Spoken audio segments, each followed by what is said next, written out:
Hello everyone, a very good morning and welcome to BYJU'S Exam Prep. Welcome to the daily Hindu News Analysis. Before we take up today's discussion, we have a very special announcement. For next year's prelims, we are going to start several YouTube initiatives that we had going on earlier based on popular demand. Those of you who are regular to our channel, you would know that previously we used to have a number of initiatives such as daily quiz, which would help you practice MCQ type questions based on current affairs. The weekly explained session where we would discuss a trending topic in complete detail. And the big news and Indian economy essentials that would help you cover a number of current affairs related topics. So to help you prepare for 2024 prelims, we are bringing back these initiatives starting from tomorrow. For further updates, all you have to do is just subscribe to our YouTube channel and Telegram channel. We will share all the updates regarding these videos and do ensure to catch these videos so that you get all the right content for preparing for next year's exam. So with this, let's begin with the analysis of today's The Hindu newspaper. Let's look at the topics we are going to discuss today. I have chosen 6 important articles. Out of these 6, there are 3 important columns that deserve a detailed, comprehensive discussion, largely from a mains point of view, and 3 more articles which are relevant for the prelims exam. So let's study these topics one by one. And if you guys are liking these initiatives, just support us by pressing the like button, share your comments, share these videos with other aspirants as well, and don't forget to subscribe to our channel. So let's begin with this column from page number 14. This column deals with the latest climate change summit that was concluded in Dubai, the COP28 summit, the Conference of Parties 28, which was recently held in Dubai. It has come to a conclusion on the 12th of December. At the end of the summit, the signatories to the Climate Change Convention, or the UNFCCC, they have adopted a consensus. It's popularly being referred to as the Dubai Consensus or the UAE Consensus. So in this joint statement that has been adopted, there are some important outcomes that highlight the progress that has been made at the recent climate change summit. So with regard to Dubai Consensus, there are a number of people who are appreciating the document, the progress that has been made. But there are many others who are criticizing the lack of progress. So where exactly does the answer lie? There is a divided opinion regarding the Dubai Consensus. Some are saying it's a big success, it did bring out big outcomes. But some are criticizing it for lack of targets and timelines. Some are saying that these goals that have been set, it will not help us bring down the rise in global temperatures and to avert the catastrophic impact of climate change. So since the opinion is so divided, it's important to examine where does the answer truly lie. Let's look at the outcomes of the Dubai Consensus in detail. Let's understand that, let's analyze, and let's look at the criticism as well. Now, one of the most important outcomes of the Dubai Consensus is that the countries have agreed to transition away from fossil fuels to achieve net zero emissions by 2050. They have said that the transition away from fossil fuels has to be done in a just, orderly and equitable manner. When it comes to climate change negotiations, equitable contribution has always been one important issue, especially for developing and underdeveloped countries. As we have discussed in previous sessions, the developed countries, industrialized economies, they bear historical responsibilities for the historical emissions that they have been emitting since at least 2 centuries, since the beginning of the Industrial Revolution. These developed nations today are developed because they have freely burnt fossil fuels for decades together. So developing nations and underdeveloped countries, and even the small island states, the least developed countries, they have barely contributed to climate change. Their overall emissions, even per capita emissions, are still the lowest. So their argument is, why should we contribute equally to fight climate change? Because today, these are the countries suffering the catastrophic impact of climate change. They are getting hit by extreme weather events. They are bearing the losses triggered by rising sea levels. So the concept of equitable action when it comes to climate change is driven from this debate that developed countries have to contribute more as they are responsible for historical emissions. So the mention of this word in itself is very significant. And the fact that the countries have acknowledged that all fossil fuels, they have to be someday phased out. We need to transition away from fossil fuels. This recognition itself is very, very significant and it is unprecedented. In previous Conference of Parties, there has not been a mention of fossil fuels and its phase out. So here the word phase out has not been used. The word phase out, which holds a lot of weightage, has not been mentioned explicitly. But still, the statement that we should transition away from fossil fuels and achieve net zero emissions by 2015 itself is considered as a significant outcome. I will further explain this, we will further discuss this in detail. But critics are pointing out, what is the point of making these big statements when you're not setting any timelines, when there are no specified goals and targets? The Dubai Consensus has no timeline as such. When will we transition away from fossil fuel? That is the big question. That is not answered by the Dubai Consensus. See, achieving net zero by 2050 is again a very ambitious goal. Though, to those who don't understand what is net zero emissions, net zero is nothing but a stage where you equate your emissions with the absorption of greenhouse gas emissions. That is, let's say 100 tons of greenhouse gas emissions are getting emitted. You ensure that 100 tons of greenhouse gas emissions are absorbed from the atmosphere by creating carbon sinks, by investing in carbon sequestration technologies. So that is when you achieve a net zero state. So achieving net zero doesn't mean you're moving away from fossil fuels. Even while continuing to use fossil fuels, you can still achieve net zero. So that is why the critics are saying that what is the point of making these big statements when there is no timeline, no target as to when the world will stop using fossil fuels? As you all know, fossil fuels are the biggest contributors as far as greenhouse gas emissions are concerned. There are many sources of greenhouse gas emissions, including few natural sources and several anthropogenic sources. But one of the biggest contribution comes from fossil fuels. Fossil fuels such as coal. Coal is one of the largest contributor to greenhouse gas emissions. Then petrol, diesel, and various other petroleum products. And of course, natural gas. So all these constitute your fossil fuels. So even though Dubai Consensus is stating that we are going to transition away from fossil fuels and achieve net zero by 2050, there is no clarity on when we will transition away from fossil fuels. The positive aspect here is that the advantage in the consensus is that all fossil fuels have been covered. It's not just coal, it's not just natural gas, or not just petrol, diesel, etc. All fossil fuels, any fuel of fossil origin, has to be someday phased out. But the problem is there is no date, no timeline, no specific targets, no path on how we will achieve this, no targets for countries, especially developed countries. So this is where the criticism comes up. So in this context, first let's look at the key highlights of the Dubai Consensus. I'll take you through the big outcomes of COP28. Please make a note of this. It could be important for your prelims as well. Then based on that, let's carry out a more detailed discussion on this topic.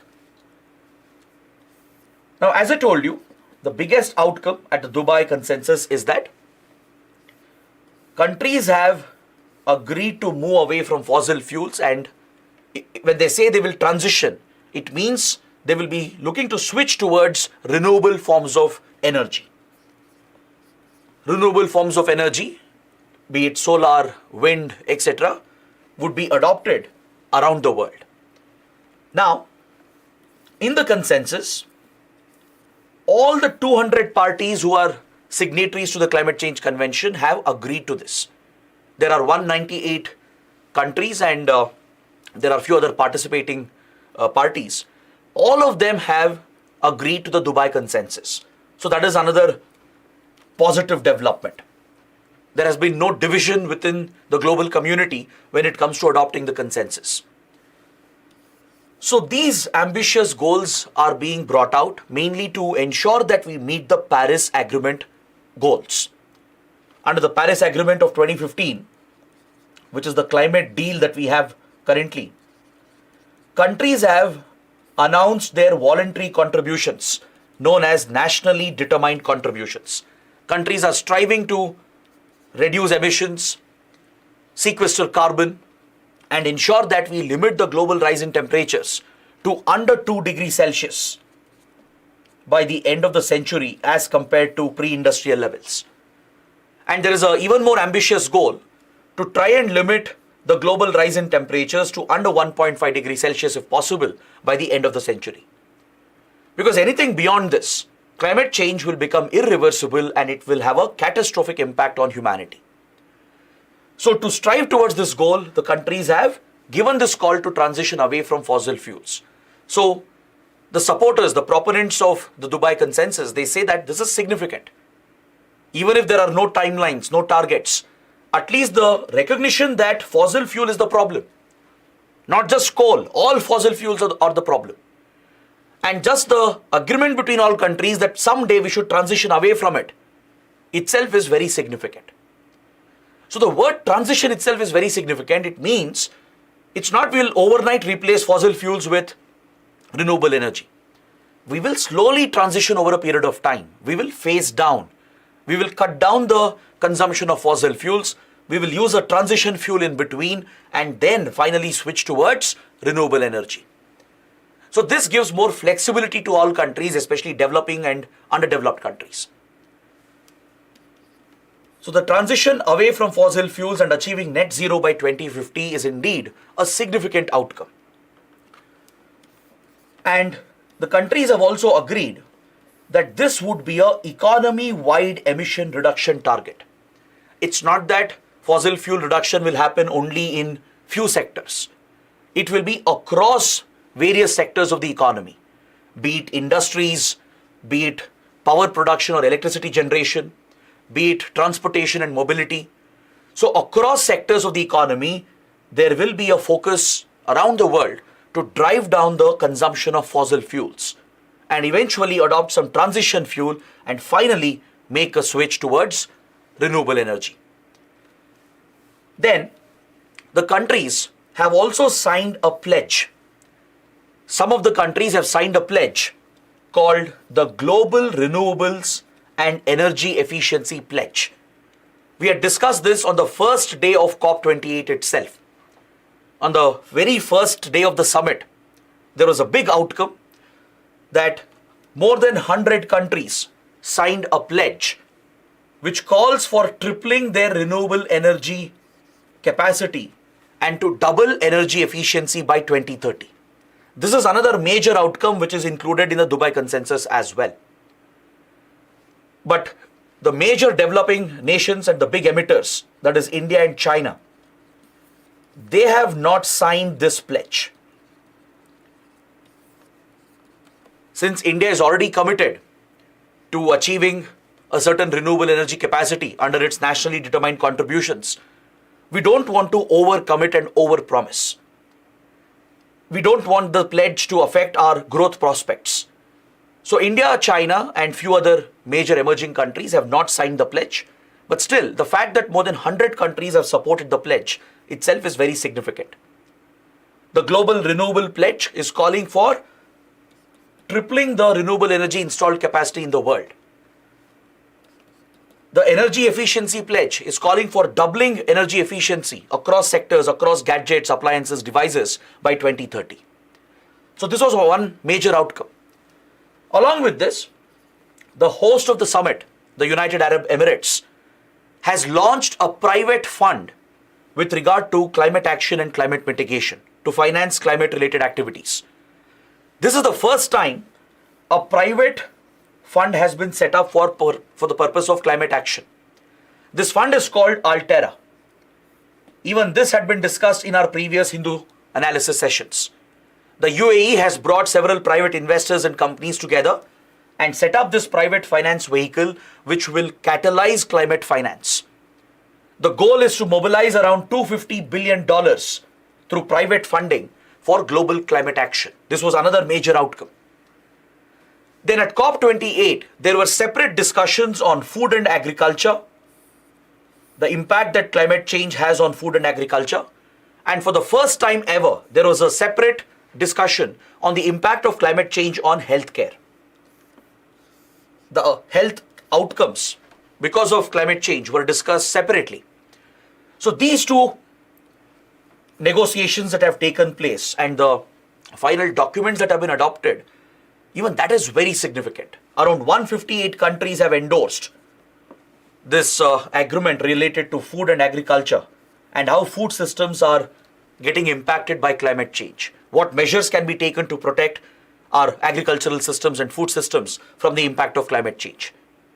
Around 144 countries have endorsed the agreement on healthcare. The impact of climate on health, how our life expectancy is going down because of climate change, how we can strengthen our healthcare infrastructure, how we can make healthcare systems more resilient to withstand the impact of climate change. So all these points have been provided under this document, which has been endorsed by 144 countries. So these are some of the big outcomes. Along with the Global Renewable Energy Efficiency Pledge, there was also the CHAMP pledge that was endorsed only by 67 countries. The Coalition for High Ambitious Multi-Level Partnerships. It calls for greater involvement of subnational leaders in decision-making related to climate change. Meaning at the state level, at the provincial level within each country. The provincial leaders, state level leaders are being encouraged through this pledge, through the CHAMP pledge, to contribute more in climate change related decision making. Many countries have not supported it because they largely want the national governments to take the lead and they don't want to delegate this responsibility to the state level or provincial level. So this is a new thinking, a new idea that the subnational leadership at the state provincial level should also play a role in climate change decision making. Then we also had the Oil and Gas Decarbonization Charter, which is calling for zero methane emissions, net zero operations by 2050, which was endorsed by several petroleum companies and also major oil producing countries. This is another important document that was adopted that helps in achieving decarbonization of the economy, especially since the petroleum companies and the oil producing nations are part of it. It does represent a big outcome at the Dubai Consensus. Now the question is, why should the world focus on the Dubai Consensus? Why does it really matter to us? It matters to us because according to IPCC synthesis report that was brought out earlier this year, the IPCC synthesis report, which was recently published by the Intergovernmental Panel on Climate Change, has presented some alarming statistics. Just look at this graph here. You can see that we are already experiencing the warmest years recorded in several centuries. The global average temperature, according to IPCC, has already gone up by 1.1 degrees Celsius. Compared to the pre-industrial levels, compared to the global average temperature in the pre-industrial era, in the last one decade especially, the global average temperature has already hit 1.1 degrees Celsius above the normal. So the Paris goal is to limit this rise to under 1.5 degrees, under 2 degrees, depending on how we make progress. So basically we are getting closer and closer to the target. Several studies are indicating that we are headed towards a global rise in temperature at around 1.3 degrees above pre-industrial levels. So anything beyond this, we could start witnessing even more extreme weather events, more disasters, very significant climate and weather outcomes that will impact our agriculture, our habitations. It could lead to rising sea levels, droughts, floods, forest fires, cyclones, and whatnot. So it's because of this, the outcomes at Dubai Consensus matters to us. Studies have established that emissions, the major greenhouse gas emissions, have gone up significantly over the last few decades. The last 40 years especially have significantly contributed to a major rise in greenhouse gas emissions. As you all know, carbon dioxide is the largest component of all the greenhouse gases that we have emitted, followed by methane, there's nitrous oxide, and many more. You can see how the curve has been almost constantly increasing, right? Even though the emission intensity has slightly gone down in the last 20 years, the overall emissions keeps on increasing year on year, thus increasing the risk of irreversible climate change. So now, because of Dubai Consensus, will countries stop using fossil fuels? That is the big question.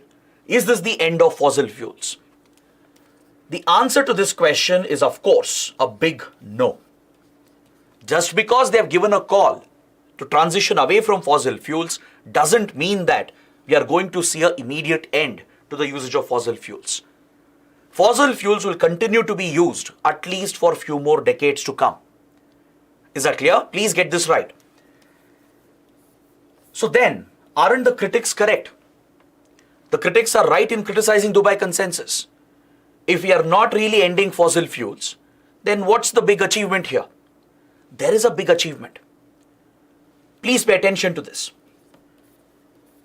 The Dubai Consensus is still significant without any timelines, without any deadlines, without targets. It is still a very significant outcome because this is the first time after the Berlin summit in 1995 that countries have acknowledged that emissions from fossil fuels are the main culprit which is driving climate change. It's been a good 3 decades since the climate change summits have started, right? It was in early 1990s that the UN Framework Convention on Climate Change was established through the Rio Earth Summit of 1992. Since then, 28 COP summits have been held. It was only in the first COP summit held in Berlin in Germany in 1995 that an explicit mention was made regarding fossil fuels. That fossil fuels are driving climate change. They are the main contributors to greenhouse gas emissions. After that, not a single Conference of Parties summit succeeded in putting the blame on fossil fuels. Even though greenhouse gas emissions were discussed in general, fossil fuels were explicitly not identified as the culprit. So this is the first time after Berlin that the countries have agreed that they should stem greenhouse gas emissions by focusing on fossil fuel reduction and phasing out of fossil fuel consumption. So that itself becomes significant. This is unprecedented. Is that clear? Please note that 3/4 of the global emissions is coming from your fossil fuel sources. 90% of your carbon dioxide emissions is coming from the burning of fossil fuels such as coal, oil, and gas. Despite this being the contribution of fossil fuels to climate change, previous 26 summits had never mentioned fossil fuels. It had explicitly never targeted fossil fuel reduction and phasing out of fossil fuel consumption. So after Berlin, this is the first time it's being mentioned and acknowledged, and that is unprecedented, and that itself is very significant. So that is what makes the Dubai Consensus important, despite its shortcomings. In the Glasgow Summit, which was the 26th COP held in 2021, there was focus on one particular fossil fuel. The focus was on tackling coal and coal-related emissions. It was mainly pushed by developed countries. The developed countries wanted to phase out coal from all applications. Because see, coal is a very big contributor. It has the biggest global warming footprint amongst all the fossil fuels. Please make a note of this for your prelims questions. Let's say UPSC asks you, out of fossil fuels, which of them has the biggest global warming footprint? Which is the biggest contributor amongst all fossil fuels? Out of coal, oil and gas, which is the biggest contributor? The answer is coal. So developed countries, they tried pushing for the phase out of coal consumption at COP26 in 2021. But this was highly problematic. This approach of developed nations was strongly opposed by India and China. Because as developing nations, we are still dealing with challenges of poverty. We are still trying to ensure that we uplift our people, provide for socio-economic welfare. And this will not happen for developing nations and poor countries without relying on cheap source of energy. Right? Because any day renewable energy is expensive. Making the switch, making the transition is going to be more expensive. So countries like India continue to rely heavily on coal. If you look at our energy basket, if you look at where our electricity is coming from, nearly 58 to 60% of India's electricity production is coming from thermal power plants, which are powered by coal. India has rich coal resources, but we still import a lot of coal from other countries. Even US, China, they all continue using coal. But for a developed country like US, it is easier to move out of coal consumption and switch to other fuels compared to countries like India. So India took a stand against it.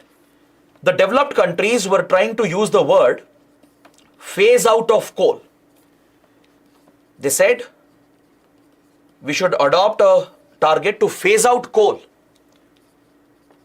But this was strongly opposed by India and many other developing nations. Phasing out means that you are setting a deadline, let's say 2030, 2050. And once you hit the deadline, you have to switch completely to a cleaner fuel. Now that is not possible for a country like India. So India said, we cannot accept the word phase out. We can't have a sword hanging on us when we are still dealing with large-scale developmental issues and challenges. We need to rely on coal, which is a cheap source of energy for countries like India, to uplift our masses. Instead, the countries agreed for the word phasing down. Phasing down is more flexible, meaning you are going to gradually reduce the consumption, which is acceptable to India. So instead of the word phase out, phasing down was used. But again, there was no specific target, no year, no deadline. So this is the first time at Dubai that all fossil fuels have been included as part of the transition plan. Now that is why this is acceptable to India, because at Glasgow summit, developed countries were singling out coal. Within fossil fuel category, they were trying to single out coal while leaving behind oil and gas. Why? Because developed nations, they still depend heavily on oil and gas. All major oil gas exporting countries, of course, are dependent on them. European countries, industrialized nations, US, all the West Asian powers, China, they're all dependent on oil and gas very heavily. So they never included this at Glasgow summit. Since they were singling out coal, which would affect countries like India, that is why India opposed the word phase out and pushed everyone to adopt the term phasing down without a target. Now India has adopted the Dubai consensus as well, along with all the other countries, because for the first time, all fossil fuels have been brought under the transition plan. All countries have agreed that we need to do away with all fossil fuels. So that is very significant, and you need to recognize this. Don't develop a very short-sighted opinion of such important topics. Don't just look at the positives and the negatives, because there is a gray area that exists. There is a middle path that exists in every complex topic. This being a very complex and important topic, UPSC will test you on these lines. You need to develop this in-depth analysis to be able to provide the answers. So you can't just criticize Dubai consensus, or you can't simply praise it. The answer lies somewhere in between. There are several positives, and of course there are some shortcomings. There are some concerns. So the fact that all fossil fuels are going to be someday phased out in itself is very significant. Even though there is no deadline, even though there are no targets. The very fact that all countries have agreed that fossil fuels are the culprits and we need to transition away from all fossil fuels, that itself is a significant outcome. Is that clear? So it means that countries will continue using fossil fuels for many more decades. But someday, maybe by 2050, 2070, or maybe by at least at the end of the century, you will see a stage where, maybe will not be there, but at least the next generation will see a stage where fossil fuels could be completely replaced by clean, renewable forms of energy.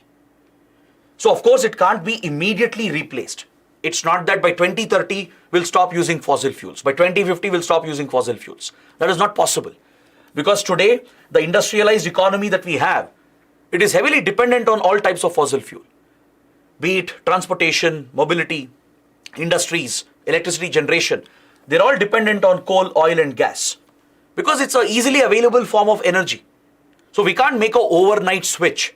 We can't set a date and switch to clean energy on that date. It's not possible. Because the power we get from natural sources is not very reliable. You look at solar energy that comes from sun. It is unavailable during the night. Cloud cover hampers solar energy production. So it's not very reliable.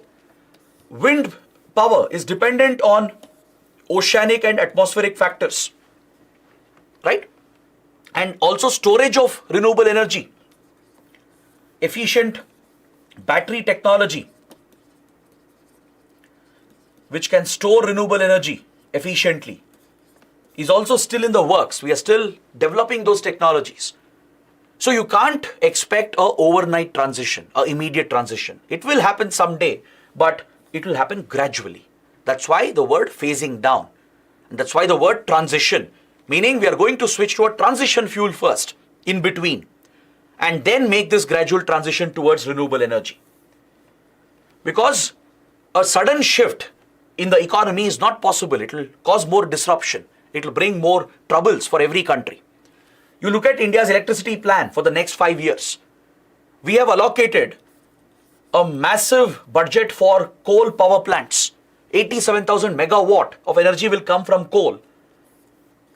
This is the fresh coal capacity coming up in India. There are some under construction projects and some new proposed projects. Countries like US, they have hit record levels in their oil production. US has become a major producer and exporter of shale oil and gas. West Asian countries, Russia, China, they continue to depend on all types of fossil fuels. So it's not feasible to make this transition suddenly. You can't directly switch from fossil fuels to clean renewable energy. Of course, we are focusing on clean renewable energy, but overall, in the economy to make the transition, there has to be an intermediate fuel. There has to be a transition fuel.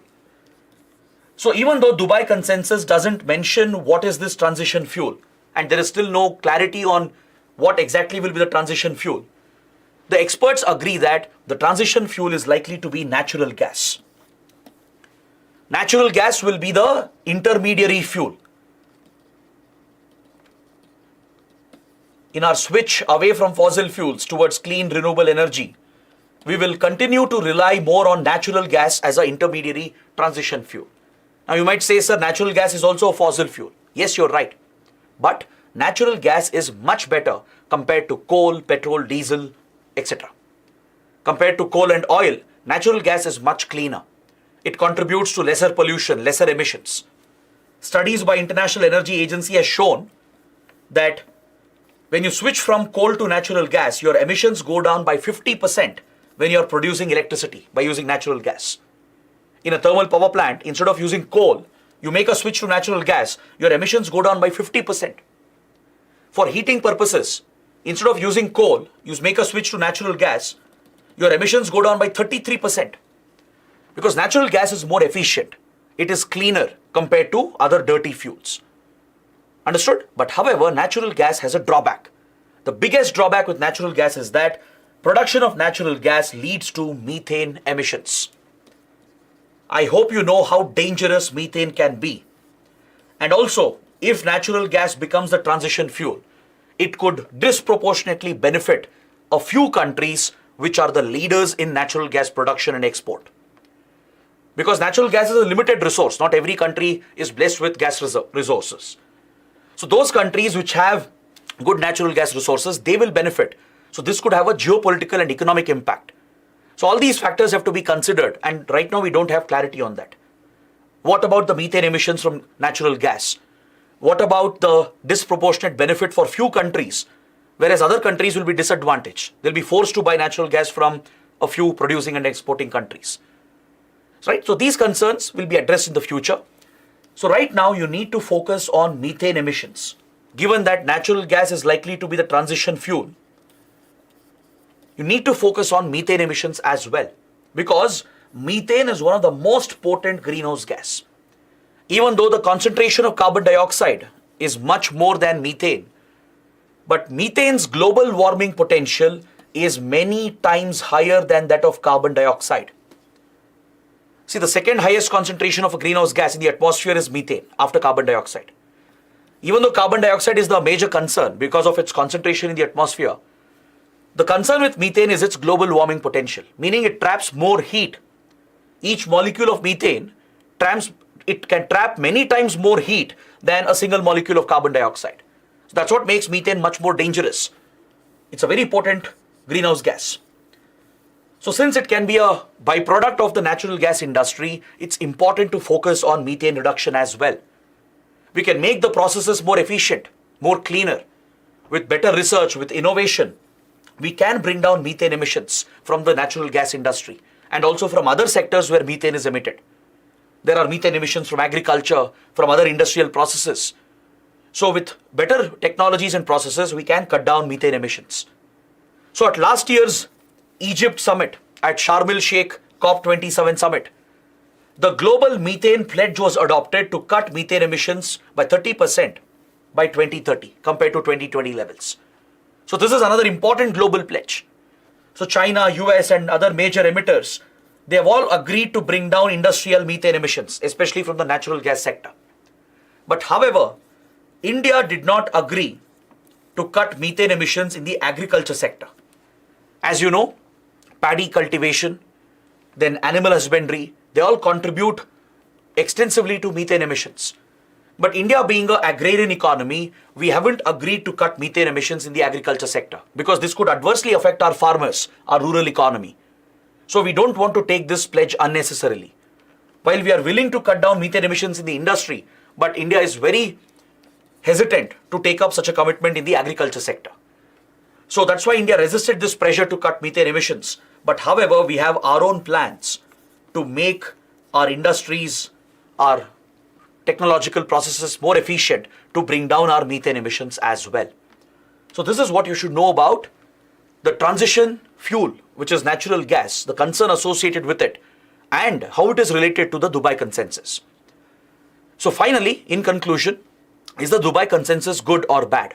It's neither. It's somewhere in between. There are some positives as we discussed. There are some significant outcomes. There are some shortcomings. There are some concerns. So if you can understand this and present this, you will be able to get very good marks. You can expect an essay topic on this. That's why I had a detailed discussion on the Dubai Consensus. Now let's move on to another important article on page number 12, which deals with a free trade agreement that we are negotiating. India has recently speeded up the free trade negotiations with a grouping called the EFTA.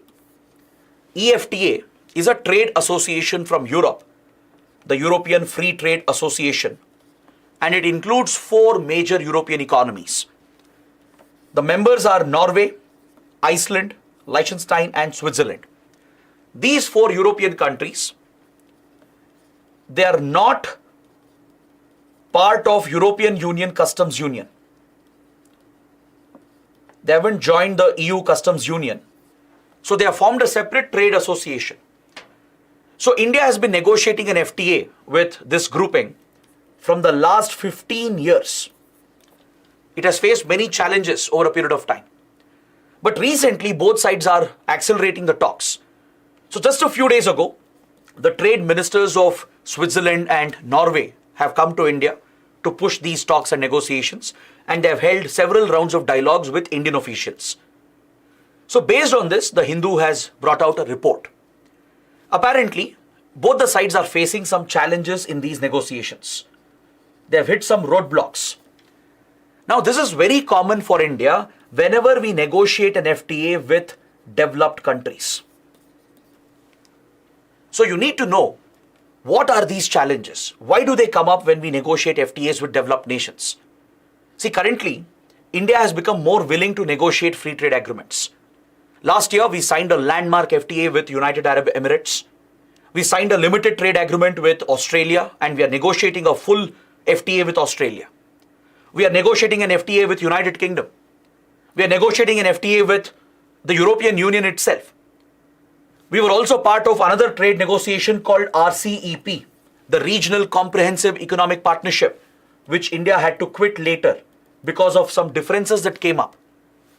So in all these FTAs that we are negotiating, be it with Australia, be it with UK, be it with European Union, and also the reason why we quit RCEP, they're all because of the same reason. Because when we negotiate trade agreements with developed countries and developed regions, there are some challenges that come up. There are some hurdles that come up for a developing country like India. So you need to understand this debate between developed and developing nations when it comes to free trade agreements. So let me tell you quickly, what is a free trade agreement? An FTA, it can be known by different names. It can be called a Comprehensive Economic Partnership Agreement, Comprehensive Economic Cooperation Agreement, or a Bilateral Trade and Investment Agreement. The one we are negotiating with EFTA, it's called TEPA. It's called the Trade and Economic Partnership Agreement. So the actual name can be anything, which the bilateral partners can decide. But all these are essentially free trade agreements. Like we have a CEPA with UAE.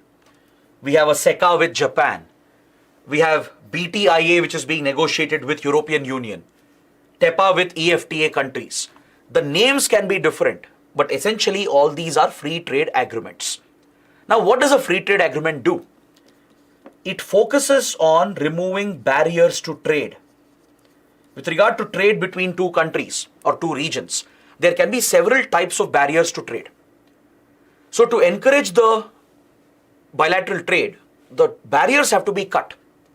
And what are these barriers? Essentially, there are two types of barriers to trade. You have tariff-based barriers and non-tariff barriers. Is that clear? Tariff-based barriers are nothing but the barriers related to taxes. Barriers arising out of tariffs. It could be import duties, custom duties, countervailing duties, anti-dumping duties.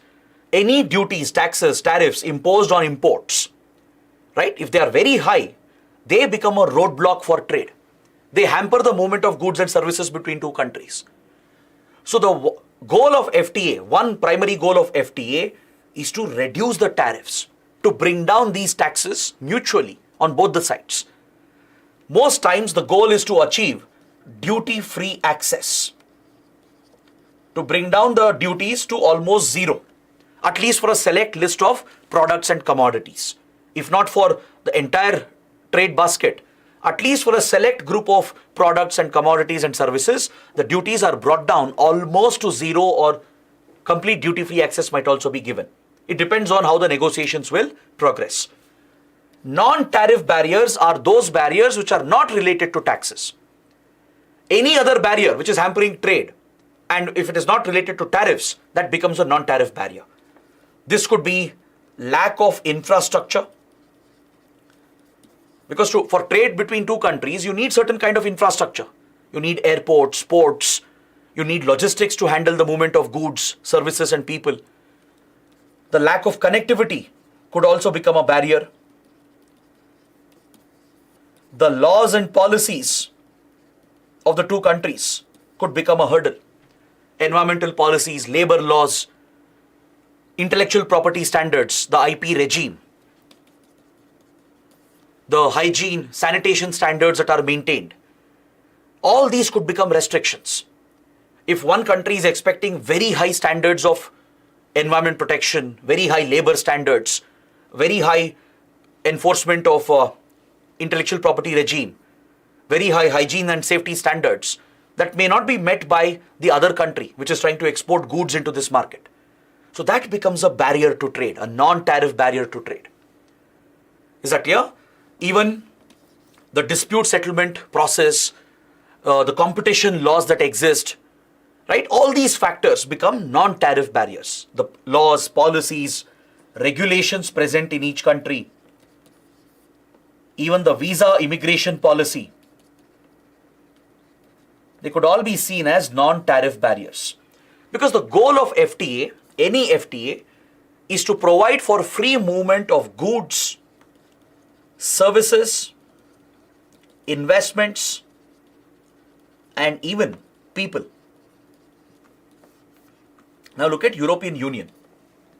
Look at the Schengen zone, how they have abolished passport controls and border controls, how they provide for free movement of people. Look at the customs union, the trade and customs union of the European Union. They've abolished the tariff, non-tariff barriers, creating a common market where goods, services, investments can freely flow from one EU member to another EU member. This drives the trade volume, creates more opportunities, and provides for the growth of all the members involved. But however, if these FTAs are not well negotiated, if it is designed to benefit only one party, and if it is harming the interests of the other party, then FTAs can become very dangerous. Let's say, for example, India is negotiating an FTA with a developed nation, and if we don't negotiate well, if we don't consider all the aspects, the impact of the agreement, and we give away a lot of concessions, since the developed country will have a much more efficient and a much more dominant industry, their goods could flood our market with cheap imports. That could destroy our domestic industry. Our domestic producers will not be able to compete with the higher quality products and cheaper products that are flooding the market because of the FTA route. So this could severely harm our domestic producers, our farmers, our industries, etc. So that is why a lot of care has to be taken while negotiating a free trade agreement. We need to ensure it is mutually beneficial. It should benefit both the parties. It shouldn't become a one-sided deal. Because we had one such bitter experience with the India-ASEAN FTA. India has signed an FTA with ASEAN group of countries. Alright, it covers goods, services, investments and people. This free trade agreement, which has been operational, has ended up largely benefiting ASEAN countries more than India. Even India has benefited, but the benefits are more for ASEAN countries. And few domestic sectors in India have taken a big hit because of this FTA. There has been a flood of cheaper products, cheaper imports from Southeast Asian countries, which has harmed domestic producers in India. So that is a prime reason why farmers and industries, especially micro, small, medium enterprises, MSME industries, they put a lot of pressure on the Modi government to quit RCEP negotiations, the Regional Comprehensive Economic Partnership, which we were negotiating with 15 other countries in the Indo-Pacific. Is that clear? Now we are facing the same challenges with EFTA countries as well. As EFTA countries, they're all developed European nations. They're expecting some very high standards from India with regard to intellectual property regime. You take Switzerland for example, Norway for example. They're all leaders in research and innovation. They're holding a lot of intellectual property. Obviously, they will look to monetize it. Right? So they want a strict enforcement of IP laws. But India is not ready for it. As a developing nation, we can never go for a rigid and strict implementation of IP regime, because this could increase the cost of several essential commodities. You take medicines for example. Essential life-saving medicines could become unaffordable for our common people if we allow strict implementation of the IP regime. Of course, they would like to protect their IP rights because they would have invested millions and billions of dollars in research, and they would like to monetize it. That is one way of incentivizing research and innovation. Right? At WTO, there is an entire agreement, the TRIPS agreement, related to intellectual property. But it does provide flexibility for countries like India to provide for a much more flexible protection of IP rights, because we need to protect our domestic industry. We have to protect our people, ensure that essential items like essential medicines are still affordable. Right? India can issue a generic a license, a compulsory license to produce generic medicines based on patented formulations. If it's a life-saving medicine, even patented drugs can be produced in their generic form when India issues a compulsory license, which is allowed under WTO rules. So this relaxed, flexible approach of India towards IP rights becomes a point of concern for the developed countries. Developed countries want a strict implementation of IP laws, whereas India or any developing nation, underdeveloped countries, they can't provide for a strict implementation of IP rights. So this becomes a major flashpoint. We have seen this with US, with European countries, even with many other partners with whom we have negotiated trade-related issues.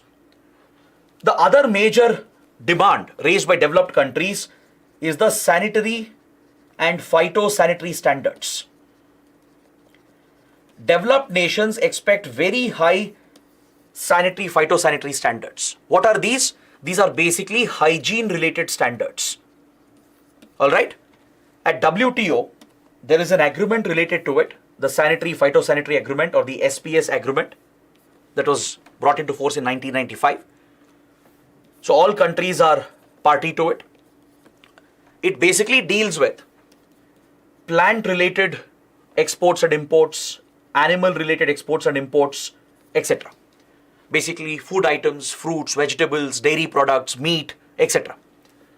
Now when you're trading with plant and animal material, there is always a chance of contamination, a risk that some deadly pathogens might enter your country.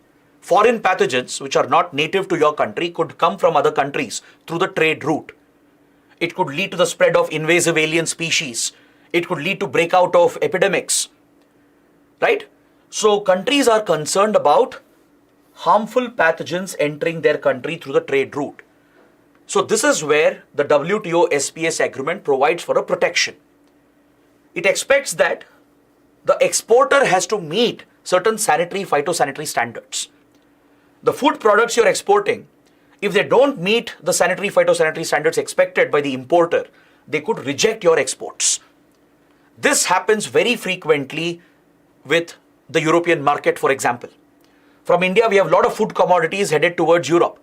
We export dairy products, fruits and vegetables, etc. But in Europe, it gets rejected at the trade checkpoints because they don't meet their high standards of sanitary, phytosanitary standards. Because developed countries have a higher standard.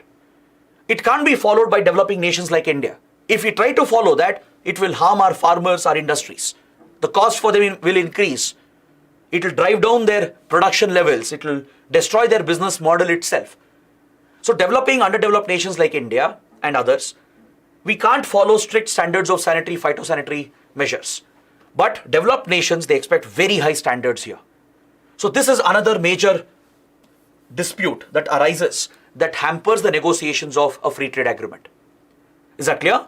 So like this, the challenges that we face while negotiating FTAs with developed countries, it includes the dispute related to IP regime, sanitary, phytosanitary standards, the various laws, policies and regulations that we have, the competition laws, dispute settlement laws, environmental regulations, labor standards, etc. These become the major barriers. So these hurdles delay FTA negotiations for years together.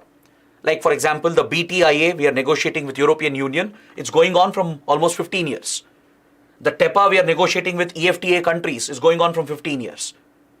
We quit RCEP because other countries like Japan, China, Australia, New Zealand, who are part of RCEP, they all expected these high standards from India. So India feared if we are part of this agreement, it will open a floodgate. Cheap imports will flood our market, destroying our domestic industry and producers. And we might end up getting the raw end of the deal. So it's because of these concerns that we quit RCEP. But now we are opening up again towards FTAs. We have signed one major FTA with UAE, a limited trade agreement with Australia, and we are negotiating full-fledged trade agreements with Australia, UK, EU and EFTA. So that is why the topic is very, very important. UPSC can ask you a mains question. What kind of challenges have we faced while negotiating FTAs with developed nations.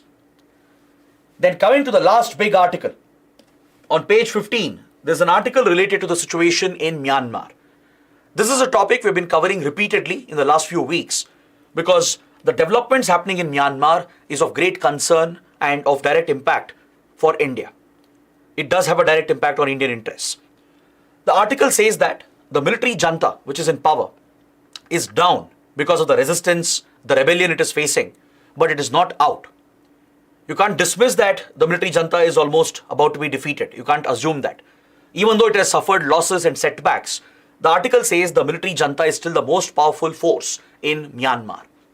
So what's the story behind this? We have a related article on page number 12, which provides us a great insight into what's happening in Myanmar. Ever since Myanmar's military took back control of the government in 2021 and brought back its military dictatorship, there has been a growing rebellion against the military rule. This rebellion against the military dictatorship is led by various political parties who have formed a national unity government and also by various ethnic armed insurgent groups. So this coalition of political and insurgent groups have been targeting Myanmar's military. Myanmar's military junta is also known as the Tatmadaw. In local Burmese language, Myanmar's military is called the Tatmadaw, the most feared and powerful entity in Myanmar. Since 1962, the Tatmadaw has held complete authority in the country. It has destroyed human rights, violated democratic rights, and it has retained its brutal hold on power.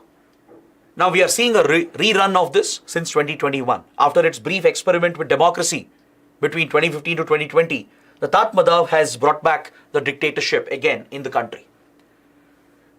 So in the last 1.5 to 2 years, we are seeing this growing resistance against the military rule.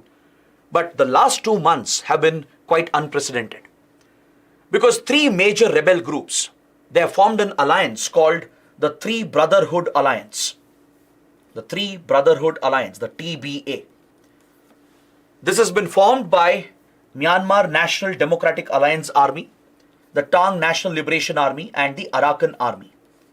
These 3 major rebel groups, along with support of various other ethnic armed insurgents, they have delivered major hits to Myanmar's military. In October, they launched a major operation codenamed as Operation 1027. It was launched on the 27th of October. That's why it's named Operation 1027. 10 being the 10th month, October. 27 is the date on which they launched the operation. Since then, the Three Brotherhood Alliance, along with other rebel groups, have delivered a major setback to the military. More than 400 military bases have been captured by the rebels. 7 important towns have been brought under the control of the rebels. And especially towards the Chinese border, towards the Myanmar-China border in the Shan state, several important border routes and border trading points have been captured by the rebel forces, marking a big setback for Myanmar's military. So experts around the world agree that this is the biggest setback that Myanmar's military has suffered since 1962. This is the biggest challenge the military is facing, the Tatmadaw is facing. So it has led few experts to conclude that we might see the fall of the military dictatorship. We might see a situation where the civil war could escalate and the rebel groups and the political factions might capture power and they might restore democracy. But others are warning that this is too early to predict. The writer of this column says, Myanmar might have suffered setbacks. The military junta might have been on the back foot. They might have lost critical towns and bases. But still, the military, the Tatmadaw, is the major force. It still has tremendous control over the country. It has tremendous weapons and arsenal under it. And it can still crush this movement. Because there is a history of brutality behind the Tatmadaw. And this is something that's very interesting and very relevant for India. The Tatmadaw has its origin in 1941 when the Burma Independence Army was set up during the Second World War. During the Second World War, I hope you know that, Burma, today's Myanmar, was a British colony. Interestingly, to fight against British occupation, the Burmese freedom fighters, they took the support of Japan. Imperial Japan supported the establishment of Burma Independence Army to help the native Burmese to fight for their freedom against the British. But then this war took a U-turn. As the Japanese became brutal, as the fascist imperial Japanese state, which was aligned with Nazi Germany, became more brutal, committed atrocities across Asia, the Burma Independence Army became the Burma Defense Army and joined the Allied forces against Japanese occupation. Because Japan occupied large parts of Southeast Asia, including Burma, from Singapore to Vietnam to parts of China to Myanmar. They came under Japanese control. So the Burma Defense Army now aligned with the Allied forces, with the British and the American forces, and got support from the Indian forces as well, the British Indian forces. So the Burma Defense Army fought against the Japanese occupation. So this was led by Aung San, the founding father of Myanmar, the revolutionary hero, the freedom fighter of Myanmar, who is also the father of Aung San Suu Kyi, the current popular democratic leader in Myanmar. I'm sure all of you would have heard about Aung San Suu Kyi. She's a Nobel Peace Laureate. She has fought for democracy in her country. She has been criticized as well for ignoring the human rights violations of the Tatmadaw. So she is the daughter of Aung San. So as Burma became independent from British rule, eventually, Aung San emerged as the leader, and Burma turned into Myanmar and became a civilian democracy. It came under a civilian government headed by Aung San. But by 1962, the military, which was a byproduct of the Burma Defense Army, the Burma Defense Army became the military, the Tatmadaw. The Burma Defense Army itself had become the Tatmadaw. The military became power hungry, especially under General Ne Win. In 1962, the Tatmadaw blamed Myanmar's problems on Aung San and the civilian democratic government, and they carried out a military coup. They threw out the civilian elected government headed by Aung San, and military dictatorship was established by the Junta. The Junta rule was established. Since then, since 1962 till 2010, the Tatmadaw has had an iron grip. It has held an iron grip on Myanmar's government. Is that clear? In 1988, when there was a pro-democracy movement led by Aung San Suu Kyi, they crushed the movement with brutal force. They placed Aung San Suu Kyi under house arrest. They didn't allow democracy to take root. For this, Myanmar was targeted with Western sanctions. Western countries brought international sanctions, economic sanctions, targeting the Tatmadaw and the military officers. It was only in 2010 that Myanmar made a partial transition towards democracy until 2015. But even then, the sanctions were not lifted by the Western countries because the military still held power. The Tatmadaw still held control over the government. It was only in 2015 that Myanmar made a transition, a fuller transition towards democracy. For 5 years, democracy was restored, elections happened, the Tatmadaw largely stepped aside, and the sanctions were also lifted by Western countries. But in reality, this was a dual authority, a dual government. There was an elected government in the front, headed by National League for Democracy, which is the party of Aung San Suu Kyi, but still the real authority was controlled by the Tatmadaw. In several key issues, the military officers would still play a critical role, even when there was a democratic government. Now, finally, in 2021, when the next round of elections happened and when NLD won the elections, the Tatmadaw grew more suspicious and insecure that they will lose their authority, and they nullified the election results, placed all the leaders under arrest, suspended the NLD government, and declared a state of emergency. The Tatmadaw has again taken power and established military dictatorship in the country. So that is what brings Myanmar to this state. So despite all the challenges it is facing today, even though it has lost critical towns, border trading routes, and military bases, the writer says that the Tatmadaw is much more powerful than this. It has tremendous support from China and Russia, which are major weapon suppliers to Myanmar. They won't allow the military to fail. Even India may not allow Myanmar's military to fail, because if there is further instability, if multiple forces take over the country and there is no clarity on how Myanmar will transition, or there is no stability in Myanmar, it will harm Indian interests. It could increase border crimes. It could increase Northeast insurgency. It could further increase Chinese influence against India. Even India wouldn't want Myanmar's military to fail because we do supply weapons to Myanmar's military. We have supplied a submarine. We have supplied a lot of weapons to Myanmar's military in the past as well.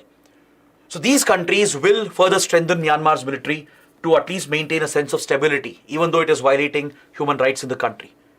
Right? So the writer says, even though the Tatmadaw has faced setbacks, it is still not defeated. It still is the most formidable fighting force, and it might try to crush the rebellion that we are seeing today. So whatever happens, either ways, it does have a disastrous impact on India. It does have a big negative impact. The ongoing crisis has already pushed refugees into India. The ethnic violence in Manipur that we have seen is connected to what's happening in Myanmar. The flow of refugees has had a connection to it, right? So we might see further instability causing a spillover effect in India, aiding Northeast insurgency and organized crime against India. At the same time, we are not very comfortable with how the Tatmadaw has been dealing with the crisis, the way it has used airstrikes and military operations to target civilians. It has slaughtered innocent civilians, and India can't simply ignore this or simply look away from it. So it's becoming an increasingly diplomatic challenge for India. So that is why we need to be constantly tracking what's happening in Myanmar. So this completes my detailed discussion of all the big mains articles. Now let's take a quick look at the prelim section. In the front page, we have an article referring to the Bodoland Territorial Council and the Bodoland Territorial Region. The article is referring to the Bodo inhabited areas in Assam, which was hit by insurgency for several decades. Recently, India has brought the insurgency to an end. In the Bodo areas, there has been a lot of violence between the native Bodos and the tribal communities, between Bodos and illegal migrants, between Bodos and Muslims in the region. So the region has suffered from a lot of ethnic violence, communal clashes. There have been several notorious insurgent terrorist groups that have operated here. But finally, we have brought peace and stability to the region recently by signing the third Bodo Peace Accord. Constitutional autonomy has been provided and further flexibility has been provided to the autonomous region. So the article is referring to the establishment of schools in the BTR region by the Autonomous Council to provide lessons on humanity and societal happiness, to teach the next generation about peaceful, cordial relations, about humanity, because they don't want a recurrence of the brutal violence that had been seen back in the 90s and early 2000s. Is that clear? So in this context, you should know where the Bodo areas are located. This is very important. In this part of Assam, in the northwestern part of Assam, to the north of the Brahmaputra River Valley, there are 4 major districts which are Bodo inhabited districts. This includes Kokrajhar, Chirang, Udalguri and Baksa. These are the Bodo inhabited areas, the Bodo community. They are native to this region, they speak the Bodo language, alright? And they always had a grievance that they have been discriminated by the majority Assamese. Bodos held a grievance that the Assamese had dominated over them. Their rights, their concerns were not addressed according to some of the Bodo rebels. So this is what led to the breakout of Bodo insurgency back in 1980s. The Bodo insurgency broke out in 1980s. Is that clear? Initially, India tried to tackle the insurgency with a mix of security operations and negotiations. In 1993, this led to the signing of the first Bodo Accord with some of the Bodo political groups. Alright? With some of the Bodo political groups which were slightly more moderate. We worked out a deal in 1993 and signed the first Bodo Accord and gave statutory autonomy to this region. Without constitutional status under 6th schedule, legal autonomy was granted. Some degree of administrative flexibility was given to the Bodos so they could look after their own affairs. But this deal was rejected by the more radical factions such as NDFB, the notorious NDFB, the National Democratic Front of Bodoland, established by Ranjan Daimari, was not just a insurgent group, it became a notorious terrorist organization. It started carrying out major attacks against non-Bodos in the region. It rejected the first Bodo Accord and continued the insurgent war against India, and it led a separatist movement against India. It was a full-fledged separatist movement calling for independence of this region from India. Alright? But the other political groups that were there, which were more moderate, they were only asking for either statehood or autonomy. They wanted some autonomy from Assam or a separate state for themselves. That was their demands.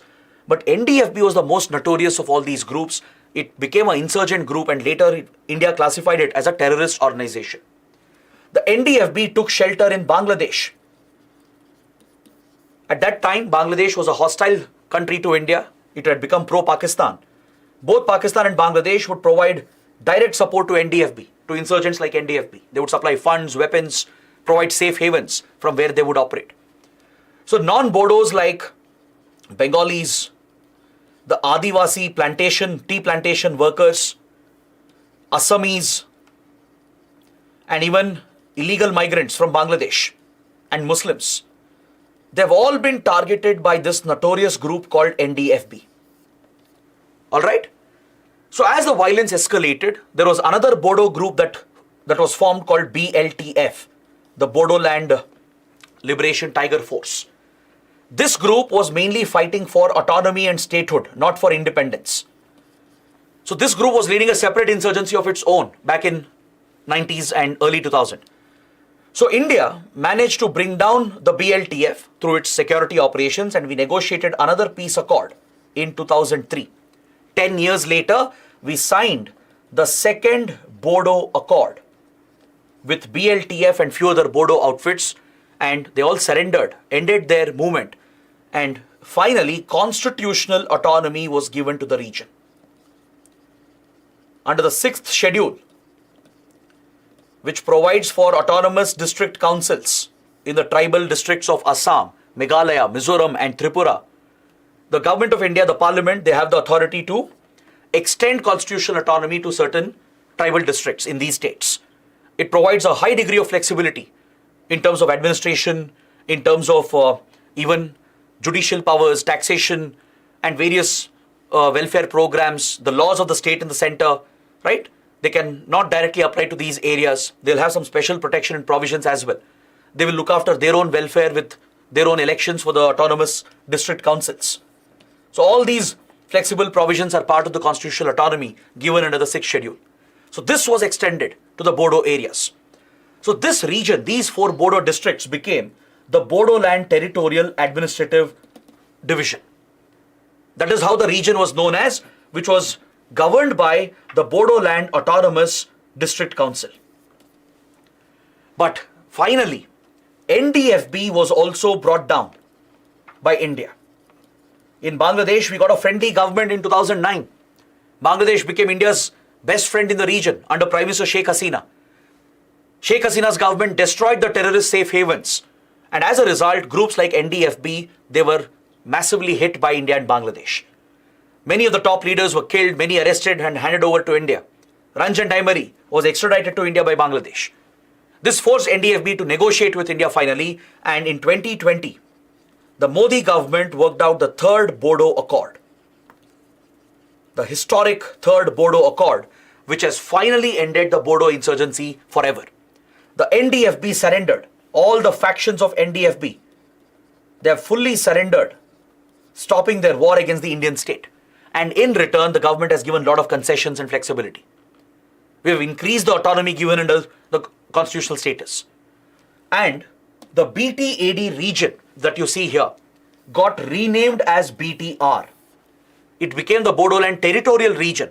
There was some redrawing of the boundaries as well of the autonomous region, and it became the Bodoland Territorial region, which is governed by the Bodoland Territorial Council, the BTC, which is the autonomous council under the 6th schedule of the constitution. So you have to be familiar with this. It's a very, very important topic for polity and internal security. Next, on page 9, we have an update on India-Oman relations. Just yesterday, we had a detailed discussion on the topic because of the visit of the Sultan of Oman to India. Following this visit, some important agreements have been signed, and you should be aware of the important agreements. To tackle money laundering and terror financing, a key agreement has been signed. to tackle money laundering, financial crimes, and even terror financing. India-Oman have signed an agreement between the Financial Intelligence Unit of India, the FIU, that deals with money laundering, and the National Center for Financial Information of Oman. This is one important agreement. It's a joint effort of India-Oman to combat money laundering, organized crime, and terror financing. They've also signed a cultural agreement. If you guys remember, yesterday I spoke about the historical, cultural, maritime links that we share with Oman. I spoke about the links Gujarat has with Oman in particular. How Gujarati money lenders, traders, they used the Mundra port, the Mandvi port, to connect with Muscat centuries ago. The close cultural, commercial, trade relations that existed between them. Right? This is not just a century-old relationship, it's a millennial relationship that we have with Oman. To celebrate and mark this relationship, a cultural initiative is being started to celebrate the maritime links, the cultural trade links. The Ministry of Culture from both the countries will start a maritime route between Mandvi in Gujarat and Muscat in 25-26 to celebrate the ancient maritime heritage that we share between each other. So please make a note of this. Apart from this, they have signed agreements for cooperation in technology, for establishing a Hindi center in Oman to promote the Hindi language, because there is a big Indian community, around 7 lakh Indians. They reside and work in Oman, marking a big cultural connection. So these are the other smaller agreements, but these two are the major agreements that were signed yesterday. Coming to the last article, on page 13, in the science section, we have an article referring to the poaching of pangolins, the illegal poaching of pangolins. Pangolins are these nocturnal species which are highly threatened. They are threatened not just by destruction of habitat, but they are mainly threatened by poaching. According to the IUCN and according to several conservation groups, pangolins are the most trafficked and poached species in the world, especially amongst mammals. They are the most trafficked and poached in the world. There are a total of 8 species of pangolins in the world. Alright, and all of them are listed as threatened on the red list of IUCN. That is how they are targeted. See, these nocturnal species, right, they primarily are insectivorous. They eat ants, termites, etc. and they play a critical role in the ecosystem. There are pangolins present in India as well, by the way, in the Indian subcontinent. Can you see the scales they have, the unique pine-like scales, the pine cone-like scales they have? This is made up of keratin. That is the protective structure they have. And whenever they feel threatened or when they are hibernating, they coil up. And that is a trait of this nocturnal species. Now, the pangolins are highly valued in the black market, in the illegal wild market, for their meat and also for the scales. This is related with superstition. Especially in Chinese traditional medicine, there is a lot of superstitious value attached to the meat of the pangolin and the scales of the pangolin. Because of this, it fetches a lot of money in the black market, in the illegal wildlife trafficking market. So pangolins are hunted, they are poached, their meat and scales is sold in the black market, posing the biggest threat for the existence of the species. Out of the 8 species identified, all of them are in the threatened category. 3 of them are critically endangered. There are 3 more which are endangered and 2 listed as vulnerable on the red list of IUCN. The white-bellied pangolin especially, it is the world's most trafficked mammal. So kindly remember these basic details about the pangolin. Read more about the Indian pangolin. That is a small exercise for you. Read about the Indian pangolin. Mention some of the important points in the comment section below. Let's see how many of you can take up this exercise. So this completes my detailed discussion of today's newspaper. Please take up these 2 questions for your mains answer writing practice. They're all based on what we have covered today. I expect you guys to write an answer and post the answer in the answer writing portal, for which the link is provided in the description box below. Now, without fail, head to our Telegram channel because we have a quiz on these topics. It will help you revise these articles again. The Telegram links channel, the channel's link is also provided in the description box of this video. So I hope you guys liked today's session. Do let me know how it went in the comments. Do press the like button and don't forget to subscribe to our channel. That is it for watching. We'll see you again tomorrow.